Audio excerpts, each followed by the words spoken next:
Hello and welcome to the Extinction Protocol Radio. We are coming to you live from Studio 28, right outside of Philadelphia. You can watch us on Ustream, and you can also subscribe to us on YouTube. I'm your host, Lisa Varley, and my co-host is author and blogger Alvin Conway. Hello, Alvin. How are you? I'm good. How are you doing? I am doing very well.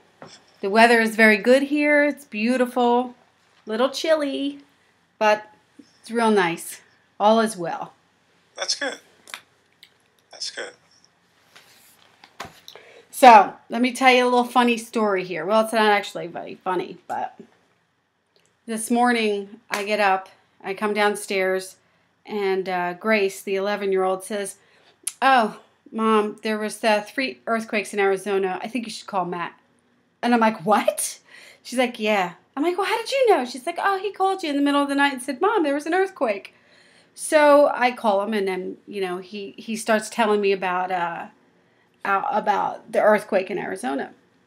So he said that he only felt the one, but it literally woke him and his wife up out of their sleep, and he said it was the most violent thing he ever experienced. Now he was outside with the one from Virginia, so he felt the one from Virginia, but he said this thing it scared the death out of him. Now, his wife was, she said she got up about a minute beforehand and was looking for her husband and her kids to make sure everything was right. She said because she had this most horrible feeling in the world. And she kept on thinking, "Oh my God, what is wrong? What is wrong? Something's wrong." She's like, I was checking the kids to see if they had pulses.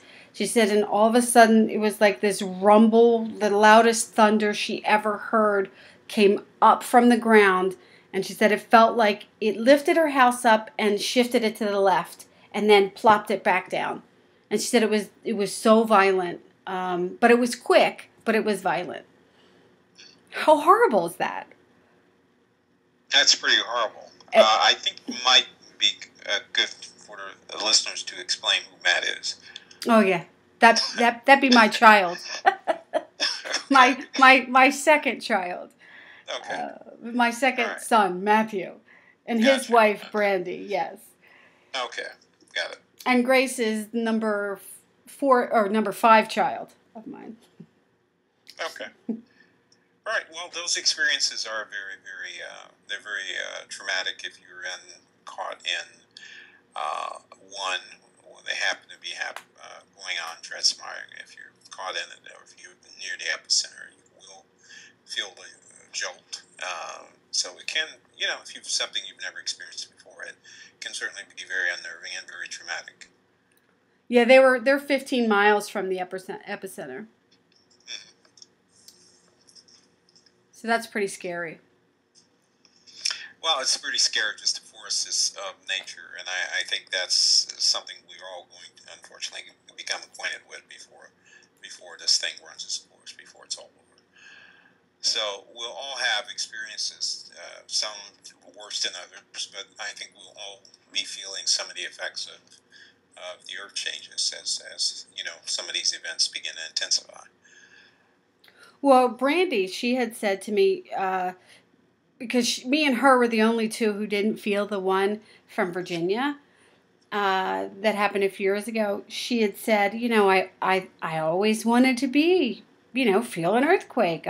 She said, but I don't ever want to feel that feeling again. She said it was horrible. It was really scary. So no, thank you. Now, is it normal? Is it normal to have earthquakes there in Arizona? Like, is that something that they have a lot of? Well, it is a seismically active region, and there's a lot of geological history there. So, you're talking about some very dramatic changes in the past, including potential volcanic activity in the area. Typically, Arizona is not a high state as far as geological hazards, but they do have a number of earthquakes. Now, the number of earthquakes have been rising uh, from 2009 to 2012. Researchers or geologists have documented about 1,000 quakes happening across the state. Most of these earthquakes, of course, most of the quakes that happen are under 2.0, so most of us don't feel them unless we're directly near the epicenter of the smaller tremblers. But some of the quakes, a good portion of the quakes, are probably going to be large enough to be felt. And so, 1,000 earthquakes is a lot of earthquakes. And so the number has been steadily rising. Now, there may be other factors why, and since we don't know the entire history of the state as far as fracking and some of the man-made industries that might be causative effects of activating some of these fault lines, we don't know if it's just a natural increase or if it's an increase based on, heavy activity of drilling of natural gas and fracking and so forth. But that does tell us that the number of earthquakes are increasing, not just in Arizona, but states like Texas and Oklahoma are also experiencing a sizable rise in the number of earthquakes, particularly in Oklahoma. So again, these fault systems may be active, they may be inactive. You might have a dormant system that might not have been activated for hundreds of years, in some cases thousands of years. But they can be activated, and when they're activated, of course, they become active, and then you might have a series of tremors happening intermittently over a period of years. And so this might, not that we're forecasting anything, but you might see more activity like this. So. Now, would we see more activity like this because it's it's coming up on winter? Well, it has to do with and again, geologists, when they look at these events, they go back and map them, and that's why we don't have a lot of information when an earthquake happens. So what they look at is the amount of tension and the amount of pressure that was released, the seismic pressure that was released on a fault line. They look at the number of faults that were activated. They look at how far the seismic waves were transmitted or propagating through the earth, and how far it was felt, and all that assessment usually comes a few days after an earthquake, so we really never get a comprehensive picture of exactly what happens until usually until a few days after that, when you compile all the data and you begin to get more of a composite picture of exactly what happened. Now, the strongest earthquake in a state like Arizona has been about a 5.6, and that happened, I think, in 1959. Going to the 1960s, where we began to see a tremendous escalation in seismic activity in all over the world. It's not just in the United States, of course, but in Alaska and, of course, in Chile, we saw the strongest earthquake we've ever seen start to happen in Chile. So, again, all these events are not necessarily related, but what I am saying is that we are definitely, there are periods where we see more seismic activity. In some cases, it might be what scientists consider seasonal or cyclical. So, again, these events, they can strike without warning. There's no way to forecast them, of course. And so you just have to, sort of cross your fingers and hope for the best. Most people will probably be fortunate enough to not, most Americans are not living in really active seismic regions, so earthquake is not something that most of us have to worry about. But, chances are, a good portion of the population, because we have very dense population in places like California and along the West Coast, where there's high seismic regions and a lot of seismic risks, will be experiencing some degree of earthquake. So, it is if you've never been in one, and I've been shaken by them as well. And if you've never been in one, it is very traumatic. It is kind of frightening, because it's one thing to see something coming, but when something is shaking the entire house under your feet, it's kind of scary, because you just don't know how bad it can get. And if you have something like an event in Japan, you have that happen for most of the duration of most earthquakes are probably about 30 seconds or so. But you can imagine something like the earthquake in Japan, which was about 6 minutes long. So they have Wow.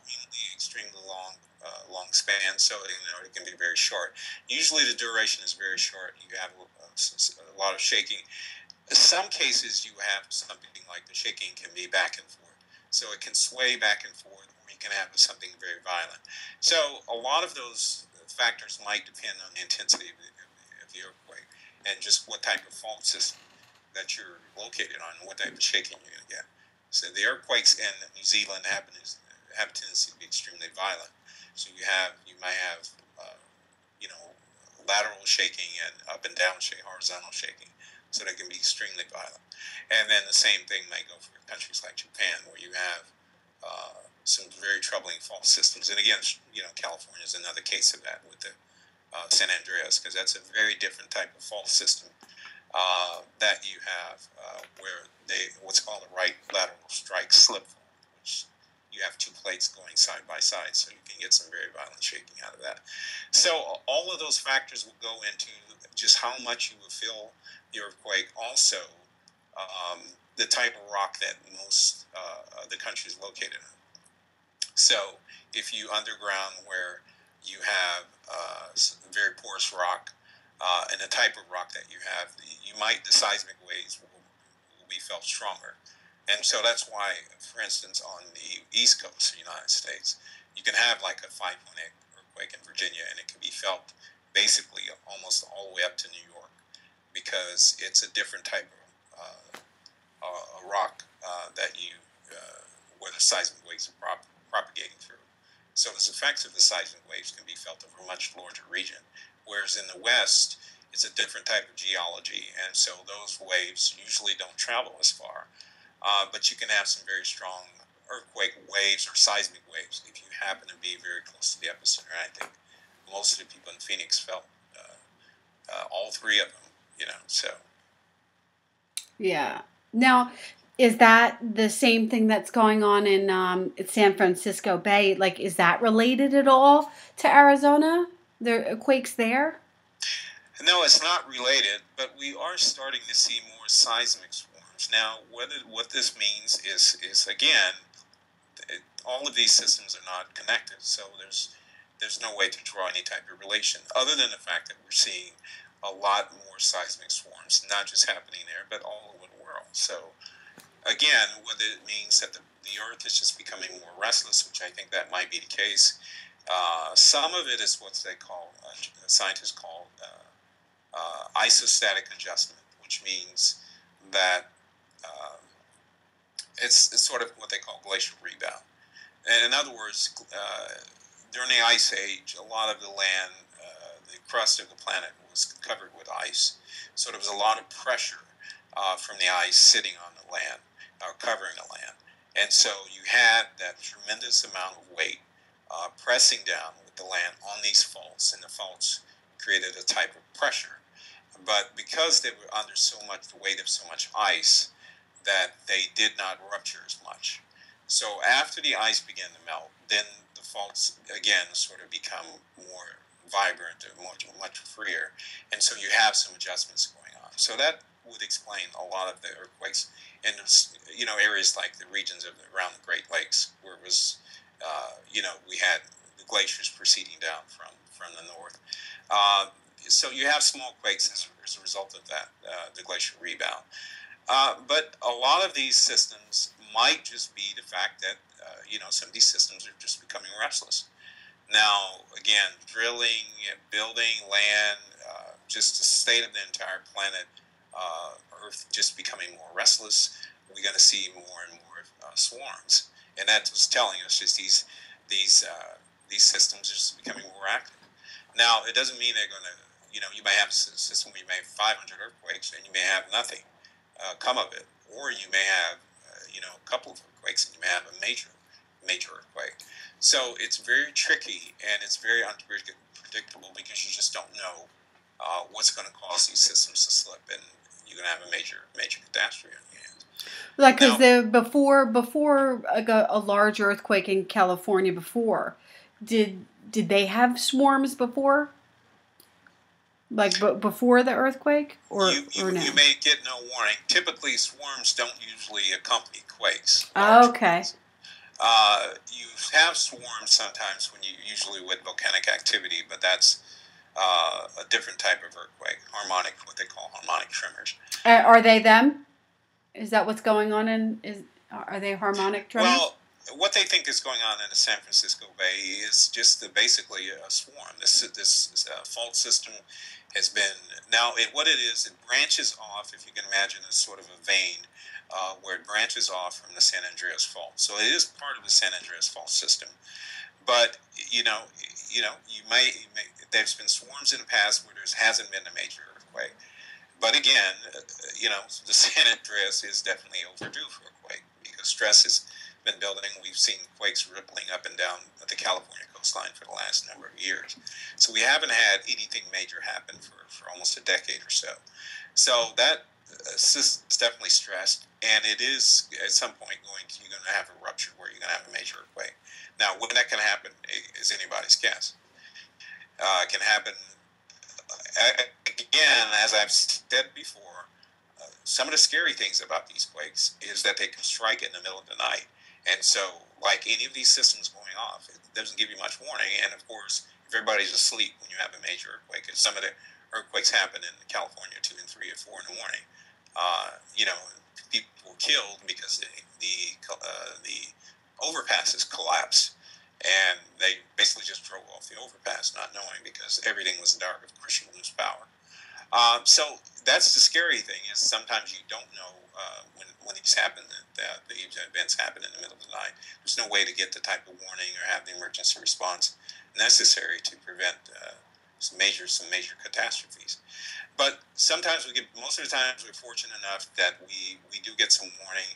In cases like this with these quakes that might rupture suddenly like this, there's not going to be any warning.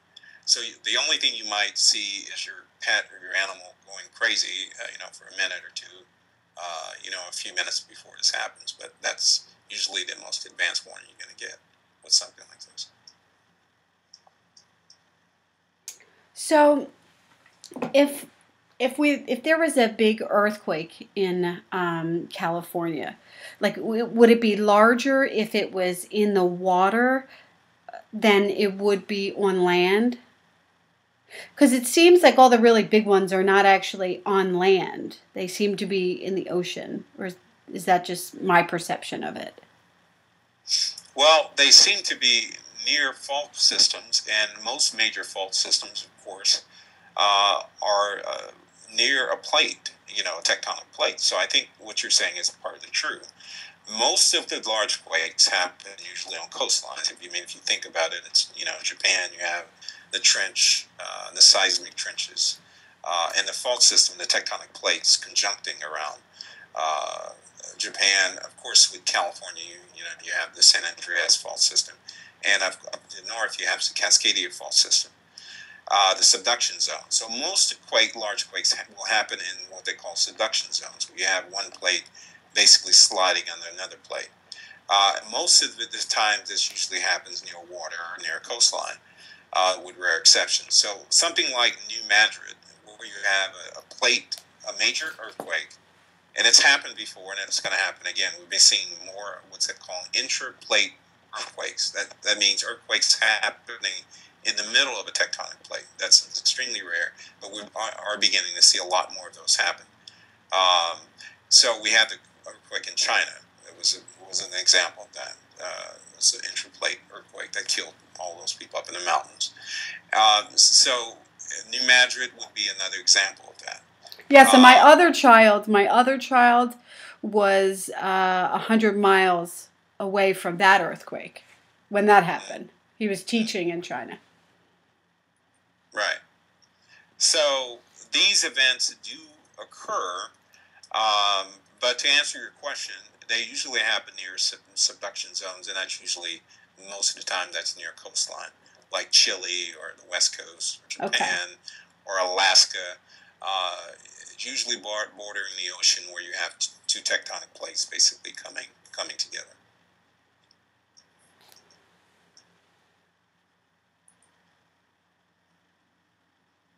And now I'm looking at this slide, and it said 450 earthquakes in 2 weeks. That's a tremendous amount. And that's not alarming to you? Well, it's alarming to me. I think it's alarming to anybody that lives there. But again, you don't know what that means, and that's again. Sometimes that doesn't mean you're gonna have a major earthquake. Sometimes it's even scarier when you don't have any warning. And so again, sometimes these swarms can do two things. They can lull you in a sense of false security because they keep happening. You say, well, it's just another, it's just another swarm. So it's nothing to be alarmed about. We've had them before. We're going to have them again. And sometimes that may be the case, but you may have something major. You just don't know when. You can never cry wolf because you just don't know when it's going to be something major. Most of the time, like I said, you're not going to get any type of warning. If this does happen, I don't think you'll see any type of escalation in the intensity of the magnitude of the earthquakes in the swarm. You'll just have a major seismic rupture. And so it doesn't mean, you're seeing a bunch of 2.0s and then all of a sudden it's going to go to a 3.0 and then it's going to have a major earthquake. In other words, you just may have a major earthquake. So if that's the case, it's usually extremely difficult to predict when that's going to happen. And it may happen and it may not happen. So that system might roll over and start napping again, and then another year or so, you might have a major earthquake with no swarms. So the science of predicting earthquakes is probably, we're not even close to that, and I don't think we ever will be, because nature is so fickle, and there's so many factors that go into what causes so many variables, I guess, right? So many variables in what causes these systems to rupture, and we're just not advanced enough to know when that's going to happen. And it's almost, if you have a steady constant, if you have a pot on the stove and you're applying so much heat to it, you can almost to the minute say when the boiling is going to start, because you know how much water is in the pot and you can factor all those factors in. But if the flame keeps changing and you don't know that's a variable, then it's almost impossible to predict when the water is going to start boiling. And so that's what you're up against. That you're dealing with a set of variables that can constantly change. And so, science uses permutations to try to figure out a system of numbers that keeps changing. Right. And that's very, very difficult to make any type of logical predictions on that. So what the computers come up with is probabilities. And with probabilities, if something is possible, then it's probable. And that's about as much of a forecast we can give anyone. It's possible for it to happen. We just can't tell you when it's going to happen or what time it's going to happen. Yeah, and it could also be something like, when you have pains in your hand, or and it's actually the cause of it is something in your shoulder, or vice versa. You have pain in your shoulder, but it's actually your hand. Could a scenario be where this swarm is happening here, but there's actually really something going on somewhere else? Well, it could be a case where you might have tension trying to alleviate itself at an artery, kind of like an embolism, where you might have a blood clot. You might have pressure, something building up, and then you might have something trying to alleviate itself off an artery to keep the main system from rupturing. And so the tension might be trying to diffuse itself off some of the arteries of the San Andreas, rather than keeping that entire system from rupturing. But when that system goes, it's going to go, and there's nothing that can prevent it. And so, God forbid any of us should see that, because we're talking about some incredible amount of. That's going to be that's a very, very violent system, and so it's going to almost completely destroy, if it's a large earthquake, much of San Francisco when that does happen. So, again, it could be 100 years from now. It may not be in our lifetime. It could be tomorrow. We just don't know. Okay, and you said earlier that swarms are usually around volcanic activity. Is that what did you say? Well, we see swarms. These swarms can be indications of various things. We can have what's called a seismic swarm. Okay. And we can have volcanoes also. Anytime magma begins to devour rock, it causes the earth to tremble. So when you have the magma on the volcano eating away at the rock, that causes the earth to shake. And so that's what you have when you have what's called intrusion. That's magma coming up into a system. It begins to devour the rock. It creates these tremors. And so that's called harmonic tremors. So you can usually gauge by the number of harmonic tremors just how much magma is moving into a system, and that usually is a precursor to a major eruption. Now, you can have something like swarms happen, and they do happen routinely in systems like Yellowstone all the time. And so you might have 5,000, a swarm of 5,000 trimmers, and that may not be a forecast for an eruption. So that's happened over and over and over and over and over again with Yellowstone. So you just don't know. It's like I said, the boy who cried wolf. You just don't know when the next one's going to be the real thing, because you keep seeing the same thing over and over again. Pretty soon you're going to say, well, it's just doing what it's always done. It's nothing to be alarmed about. So we have to be extremely careful as we move into the future, where our planet becomes more and more restless, and we're starting to see that. We're starting to see that with some of these other geological uh, deformities that's starting to happen across the planet, and they're all happening now. And so it's not a coincidence that we're seeing some of these major events like these gashes and these rips and cracks happening all over the planet.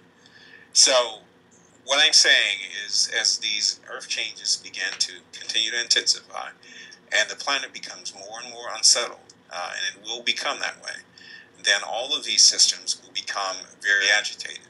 And so it's going to be a very dicey situation if we're living in regions that carry some of these high seismic risks. We don't have to worry about that now, but as these earth changes intensify, it's going to be very frightening for a lot of people. Well, yeah, because the crack in Wyoming, one would think that would totally be related to the swarms in, in California and Arizona, and the earthquake in Arizona. Because that would be the conclusion I might come to. It's awful coincidental.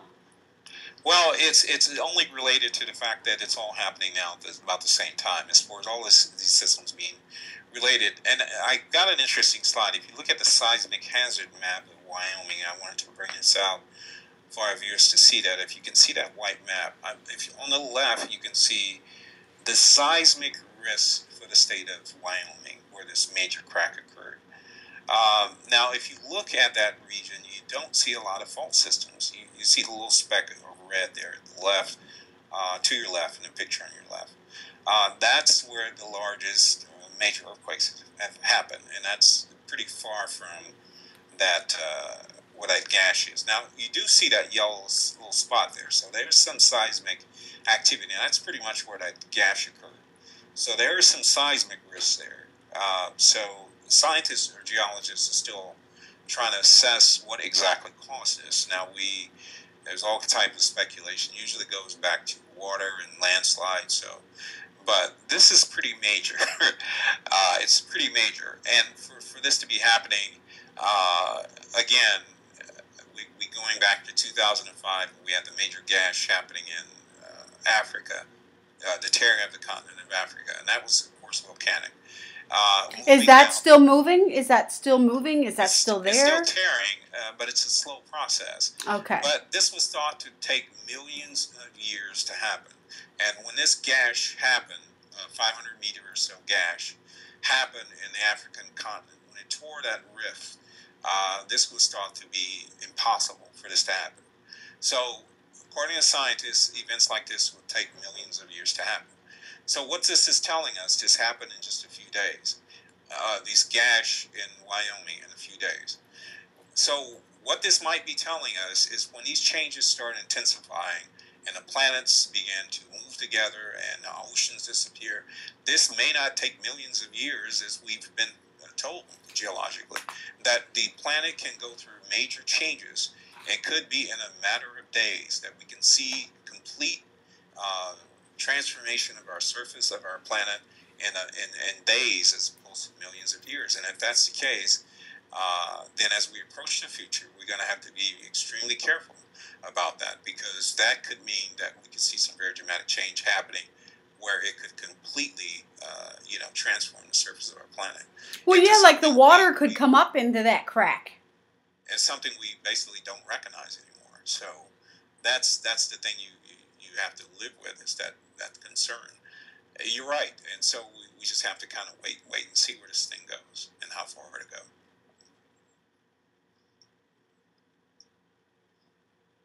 Now that is scary.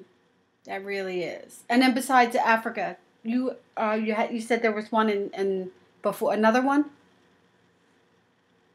Well, they're happening all over the world for various reasons. But in 2005, we had, of course, the tear in the African continent. Then, and of course, in 2013, scientists discovered this major crack in the Atlantic floor near the Iberian Peninsula, which is Spain. So that's telling us that the birth of a new subduction zone. So we're seeing major change there. And look at all the change that we're seeing in just in the last 10 or 15 years, 20 years. We're seeing the tearing of the continent of Africa, and scientists thought that would take millions of years. It's happening in a matter of days. We're seeing a major crack out off the coast of Spain on the Atlantic seafloor basin. That's telling us the new subduction zone is happening there. We saw a major earthquake happen in the near Indonesia. So that tectonic plate is beginning to tear apart. Okay, so we're seeing these cracks happening now in Wyoming. We're seeing the cracks in Romania. We're seeing cracks in Mexico. So all these rips and tears and all these changes are all pointing to the same thing, that our planet is going through these dramatic changes. And that's just what we can see. We have to realize that, almost 80% of our planet is covered by water. It's about 79%. So we don't see a lot of the change that might be happening under our ocean. So, but all of these signs are telling us the same thing, that our planet is beginning to experience some very dramatic change, and this change will transform the entire surface of our planet. And as it intensifies, we're going to start to see more and more major dramatic effects. Now, like I said, all of this stuff has happened in the last 20 years. Most of us would probably never see this in a million years. So we're seeing dramatic change that never happens in eons. I mean, the last time the continents broke apart, that was about 250 million years ago, according to scientists. That was during the Permian extinction, or right around that time. So these changes normally would unfold over such a long period of time, according to scientists. There was no humans around, and that's something we usually never see. The fact that we're seeing all this change in this just a brief amount of time, 20 years, less than 20 years, is very dramatic. Now, so what does this mean? This means that our planet, the change is dramatic. It's happening very quick, and it's probably an indication that something more dramatic is coming down the pipe. Like what? Well, that's again, you don't know, because you're dealing with so many unknowns, and it might be very, very difficult to forecast what's going to be the next shoe that's going to drop. We're seeing a major escalation in large-scale earthquakes. We're seeing a dramatic rise in the number of volcanic systems that are erupting. All the supervolcanoes are inflating. We have a major pool of magma that's coalescing in the Pacific Ocean near the coast, right off the coast of Australia, that scientists estimate that will erupt someday. It could be, 10 million years from now. But whenever that goes off, it's going to, no question, it's going to kill everything on this planet. So we're talking about a volcanic system almost as large as a continent, and so nothing will survive whenever that system does rupture. So all of these things are telling us that something is building on our planet. There's very dramatic systems, very dramatic changes, are happening. And that's usually an indication of some just dramatic change. Now, where all this is going to go, like I said, we don't know. Well, we can probably suspect that, to some extent, that our surface of our planet is going to undergo some type of major transformation. Now, whether it unfolds over hundreds of years or whether it happens in a few days is anybody's guess. We just have to kind of wait and see, because we don't know. We're dealing with a lot of unknowns. And then that could that be connected to the pole shifts? Well, it's probably as connected to the magnetic shifting of the planet. So we know our planet is undergoing a magnetic reversal, so where it's reversing its polarity. So this is probably all these events are more than likely related. The last time the continents broke apart, Pangea broke apart about 250 million years ago. Uh, we did have a magnetic reversal at that same around that same time period. So all of these, not that it's causing all this to happen, but what I'm saying is all these events might be happening at the same time. So in other words, it's like you have a major problem in your car, and you're going to have all these symptoms happening at the same time. It's going to start shaking, it's going to start smoking, it's going to start overheating.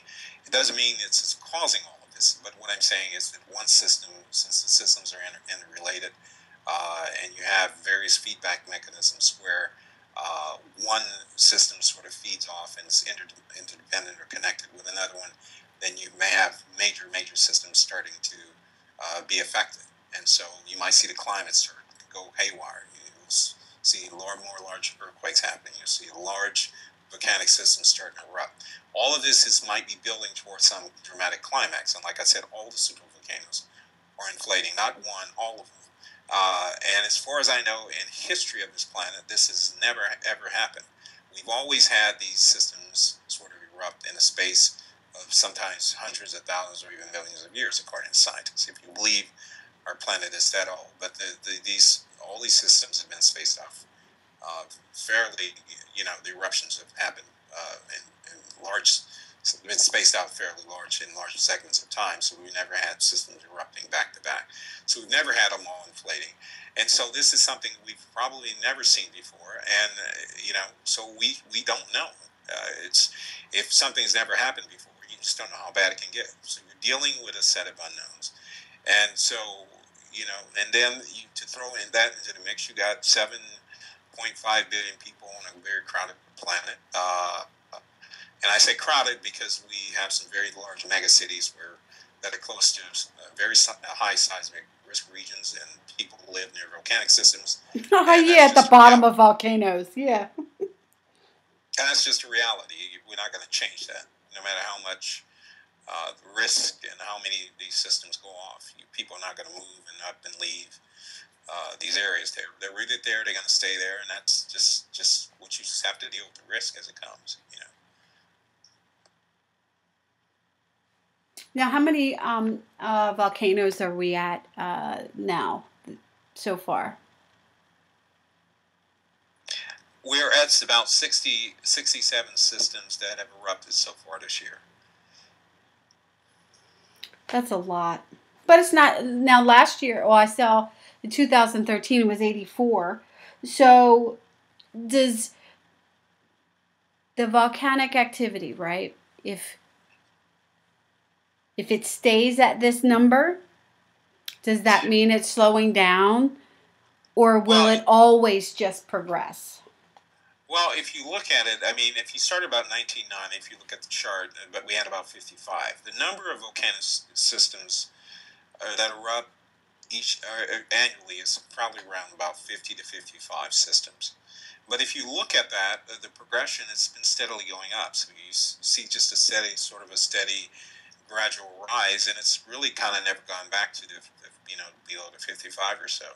Oh, okay. So what we're not just seeing more volcanoes erupting, we're seeing systems come out of dormancy and they're erupting and they're staying active. So in other words, sometimes a volcano may wake up after 500 years and then erupts and it goes back to sleep and you never hear again from it for 100 years or so. We're not seeing that. Systems like Singabong in Indonesia, that volcano has awakened after so many years of being dormant, and it's never gone back to sleep. So it's just becoming more, the awakening is becoming more violent. The volcanoes in Japan are doing the same thing. They're just becoming more aggressive and more violent.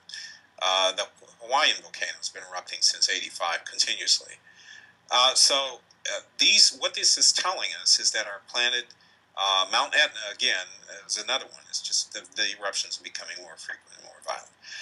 So this is telling us that our planet is becoming more restless, more agitated, and as it becomes more restless, that we'll begin to see more, of course, more geological activity. That would be the symptom of it.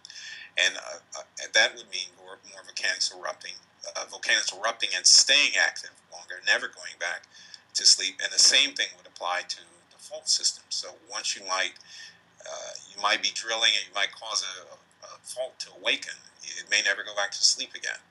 And so, we just, Texas, of course, is a prime example of that. And of course, Oklahoma, too. Uh, that fault system that runs through North Texas, they had another tremor this weekend. So you're still having these tremors. And of course, the escalation of seismic activity in Oklahoma is just unprecedented. So those systems will likely never go back to any type of dormancy once they're awakened. And that's the danger, because once these systems become kinetic, then they may stay kinetic. And that's more likely you increase the risk or increase the chances of something major happening from this.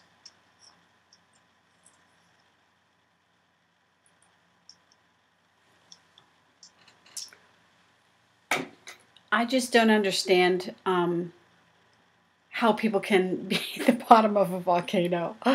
It must be. I've never been near one, so I imagine it must be so beautiful for people to not realize the risk of being there. Because are there warnings with volcanoes? Well, there are warnings, but people basically sort of, it's just human of us to minimize any type of risk. And no matter how much you preach about this, if I knew and put together a series of facts and slides and said Japan, the entire country, was going to go sink to the bottom of the ocean in a volcanic firestorm, there would be almost no one that would leave that country. And the same thing goes to San Francisco. You could go through the city with signs and saying the end is near. No one's going to leave and uproot their life and quit their jobs to move to somewhere else. That's just not going to happen. And so there's just too many people that live near these areas, unfortunate as it is. All you can do is sound warnings, because you're not going to get people out of harm's way. It's just not going to happen. So I don't know what the answer is, but all you can do is put up warnings without trying to scare people to death. If you see an escalation of activity, I think that would probably be an indication to start to depopulate some of these regions.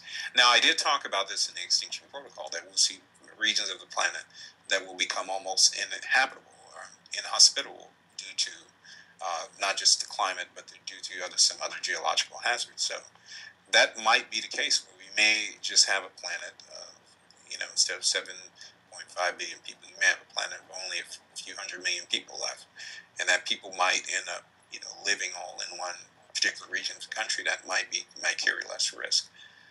So you might begin to see, after something major happens, masses of people starting to depopulate some of these regions that are hostile and where we probably shouldn't be living anyway. And I know they're beautiful, and it's nice to live there, and it's a view of the ocean, or it's a view of this or a view of that, but it comes with risk. And as we move into a time period where our planet begins to convulse and go into convulsions from all of this change that's happening within the interior of the planet, then we're going to have to leave these areas. There's just no question about it. If you don't, you just probably have to live with the fact of perishing in the catastrophes that might be accompanying some of the change. Well, I mean, I guess I could see, because we've been in a really good time in history in terms of, there hasn't been very many volcanic eruptions that have cost, a whole lot of lives. Well, and that's it. It's not, and that's what you have to look at. The human race, when that system we're talking about off the coast of Australia, that large volcanic system goes off, it's going to kill everything on this planet. So at some point, if something doesn't intervene, God doesn't come, or Jesus doesn't come, or we don't get off this planet, aliens, whatever your intervention idea of intervention might be, if something doesn't happen, it's eventually this planet is going to become uninhabitable. There's no question about it.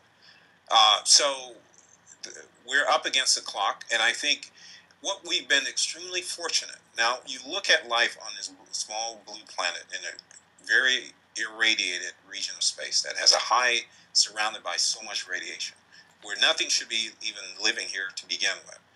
But the fact that we seem to be put here or isolated here for some reason, and the reason life has flourished on this planet is not because you have computers and cell phones. It's because we've lived in a time period where we haven't had any major geological hazards. Mm-hmm. So we're lucky. It's not that man is so smart that he's harnessed this and the power of the atom and gone to the stars. The why we survive is the only reason we've done that is because we've lived in a period outside of any type of extinction threat. And we've had 5 major extinctions. As Carl Sagan said, extinction is the rule, not the exception. And so it's more likely that things are going to be wiped out on this planet than it is more likely that, for long periods of time, that life will flourish without any type of intervention. Now, everything you look at, we appear to be overdue for. We're overdue. There's usually a large meteorite, the size of what supposedly killed the dinosaur about 65 million years ago, that landed in the Yucatan Peninsula. So we're overdue for one of those. We're overdue for Yellowstone going off. We're overdue for all of most of these super volcanoes going on. So all of that you put into the mix. You just say we really just happen to be, damn lucky. In other words, that we just happen to be living in a time period, in a very short period of time, where life has flourished on this planet, not because of technology, not because of what we've done, just because we're lucky. We just happen to be lucky. And so if 7.5 billion people would have happened any time in history, they'd all been wiped out. We happen to flourish right now simply because, like you said, we just happen to be born at the right place in the right time. Now, that window might be coming to a close. And so, we might be preparing for the next change. Now, everybody has their own thoughts and interpretations what that change will be. But I can assure you one thing, the change is coming. Now, what's on the other side of the change is the million-dollar question. Does it seem to be... I'm so sorry. Does it seem to be progressing to you?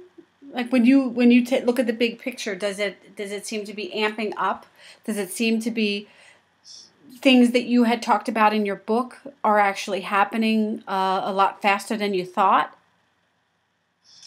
Well, not so much faster than I thought. The time scale is not so much the issue as the direction to which we appear to be going. Because I think we're beyond the Rubicon, that means we're the halfway point. There's some point where you can say, well, if you're traveling on a journey and you're about halfway there, time kind of drags. But if you're more than halfway there, everything appears to sort of accelerate. So I think that's where we are. I think we're way beyond that halfway point. And so from here, things are just going to sort of intensify because we're dealing with a short window. Now, that time period where we were just fortunate enough to be born and have all this technology, for whatever reason that happened, whatever providence that caused that to happen, that given us that wild stroke of luck, that window appears to be closing because the next period that appears to be coming up is going to be a period of some very dramatic change, and technology is not, of course, going to save us. The only way that would save us is to get off this planet, and that's absolutely no way for that to happen. And there's no star within our reach. And Mars is, you can make as many movies as you want to about it. There's no way humans will ever, I could foresee humans ever surviving on that planet under these conditions that, you basically, it's like living in Antarctica. You'd be dealing with conditions like that. So it's extremely hostile. And we just don't have the technology to do that. So, you can make as many movies as you want to about it. It's just the scientific realities are. You're dealing with conditions that are almost inhospitable. It's hard to even imagine living in an area like that, on a planet like that. That's just there's just no way life could flourish on that under those conditions. And so you'd have to basically live almost underground. And it's just like I said, we just don't have the technology to do that. Well, they had that article. I'm going to put the slide up about the hole in the ozone.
a large extent.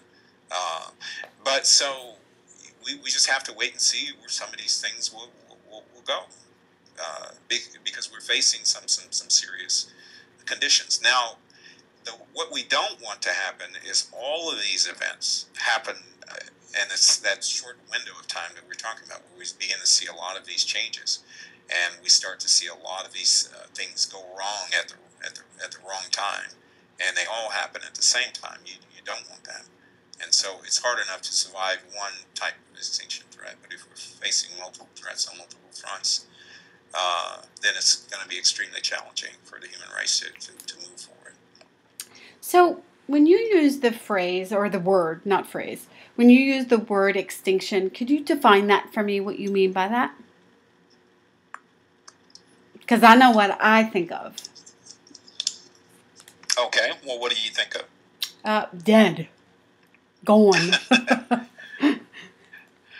Well, that's pretty much it. You're talking about an event that will threaten the majority of life, or a good portion of the life on the planet, or even not so much even the people, but will threaten conditions on the planet where life becomes extremely challenging. So you make conditions on the planet extremely challenging for life to survive on it.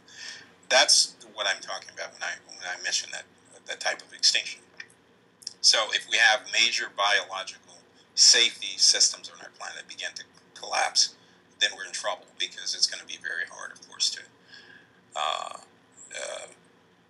for life to survive. You just don't. You take so much for granted. We have a planet where we live. It's just, everything is just right. It's just, we just can't find that anywhere else. We haven't been able to find it anywhere else in the universe. I know. I really like my life.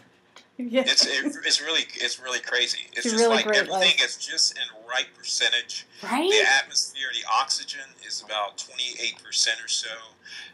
If you breathe 100% oxygen, you will die. It's toxic. So we have just the right combination of nitrogen to oxygen, where the air is breathable.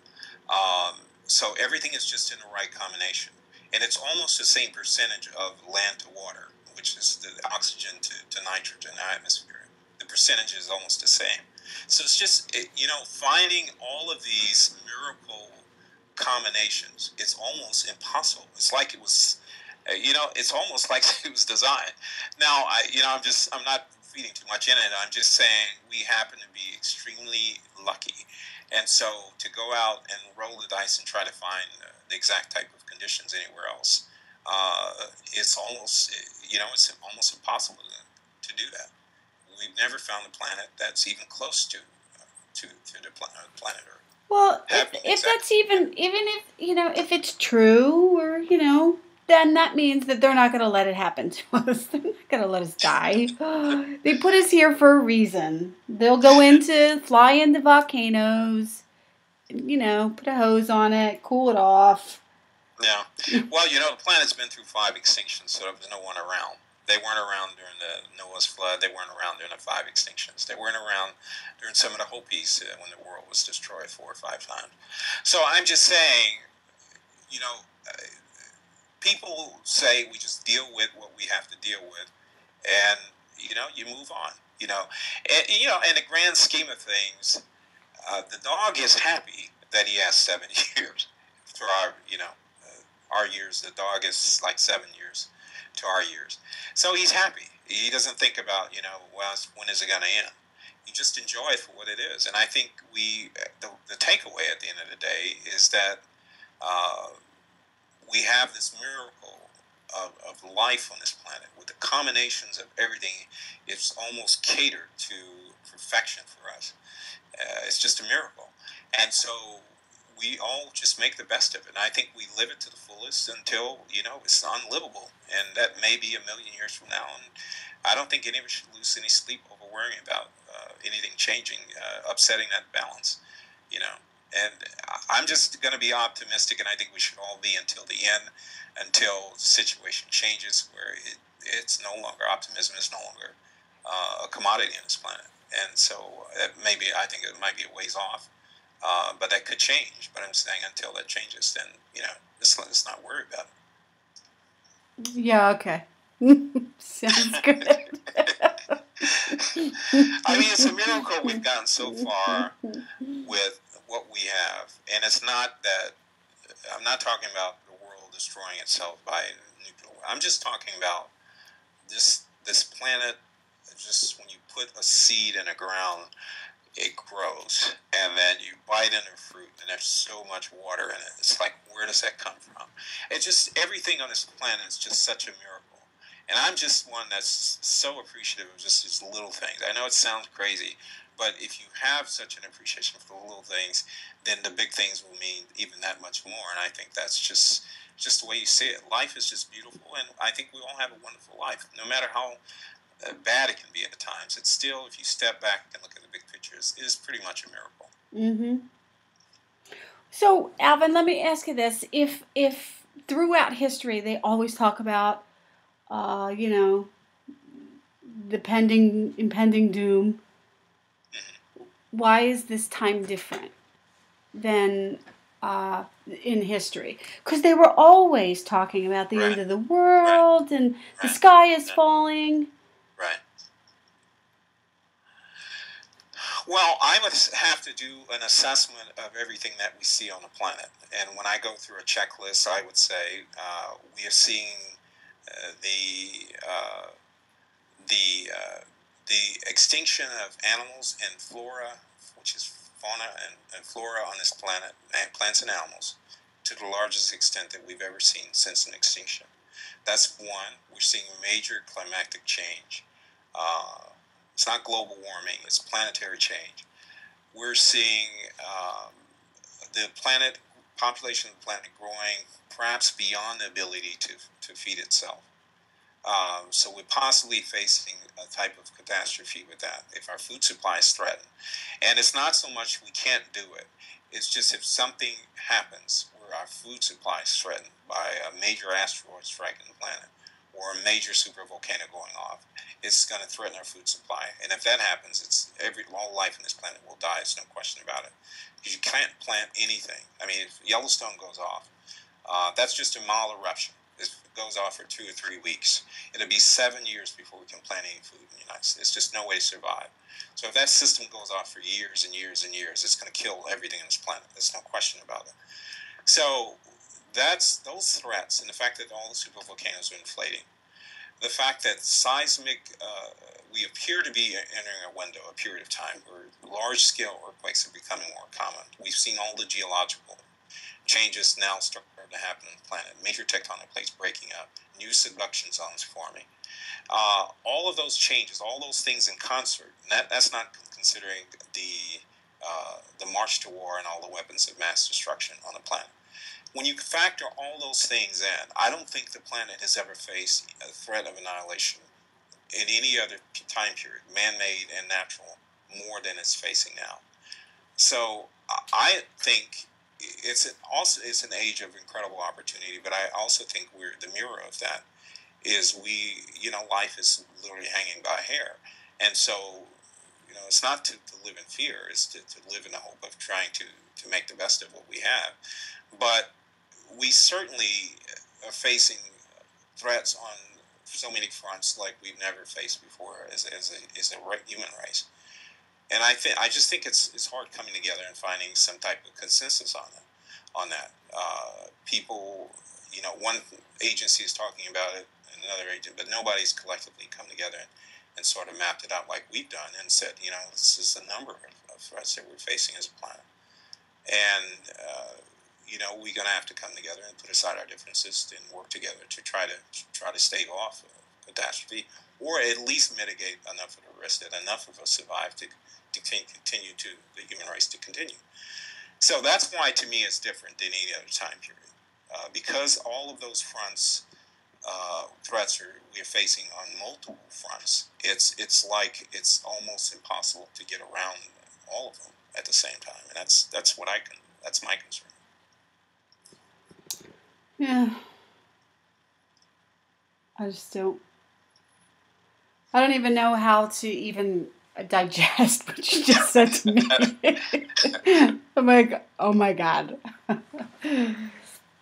So I guess what I need to do is I need to go get your book, Hazards. That way, if all these things happen, I can at least teach myself how to survive, right? Right, right. Because that's some scary stuff. Well, it is, and I think it's, for the most part, the human race has never had to worry about, uh, you know, we haven't had any real major worries since World War II.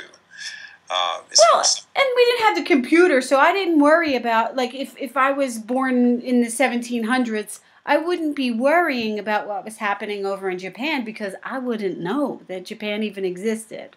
You know what I mean? If they were going to have something over there. Now we know what's going on everywhere at all times. Right. And and just the last 200 years, the human lifespan has increased. So that you have to realize, in the last about 200 years ago, the average lifespan was only about 40 years old.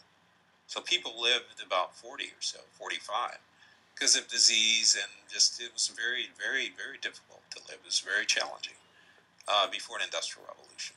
So human lifespan was very short. We didn't have modern medicine, have antibiotics, and any of those things. So chances are, if you got sick, you usually died. So, we can live now to most people, if they take care of themselves, will probably live to be 100. They're pretty close to it. That's my goal. Yeah. So you kind of take the good with the bad. You live longer, but the downside of that is you might live to see some very, very troubling things. It's kind of a trade. Life's a trade. Someone once told me once. That I'll never forget. Life is a trade. So you trade one thing for something else. Yeah, I guess you're right.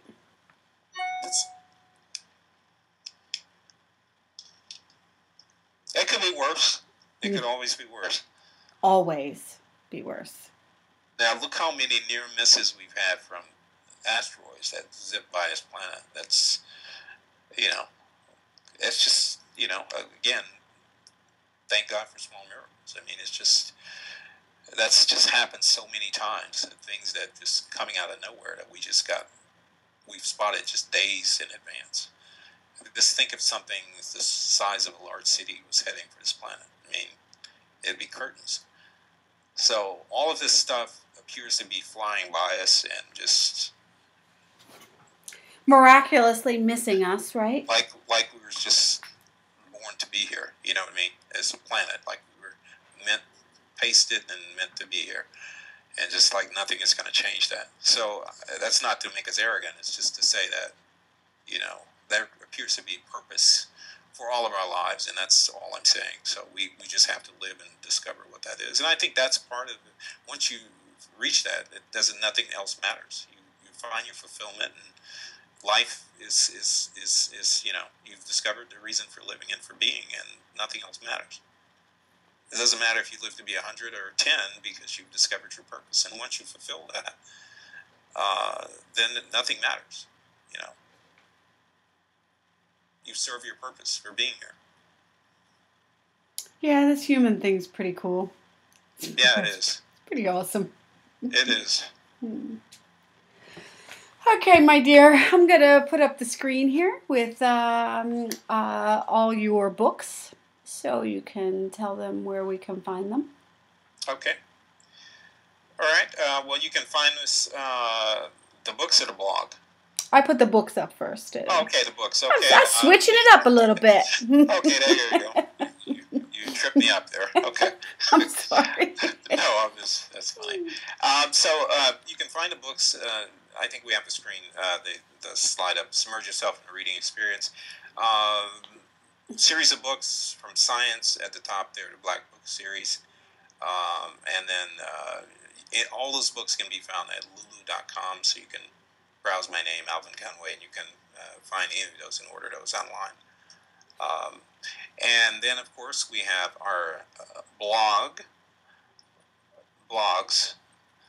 that you can read more about some of the topics and stories that we covered.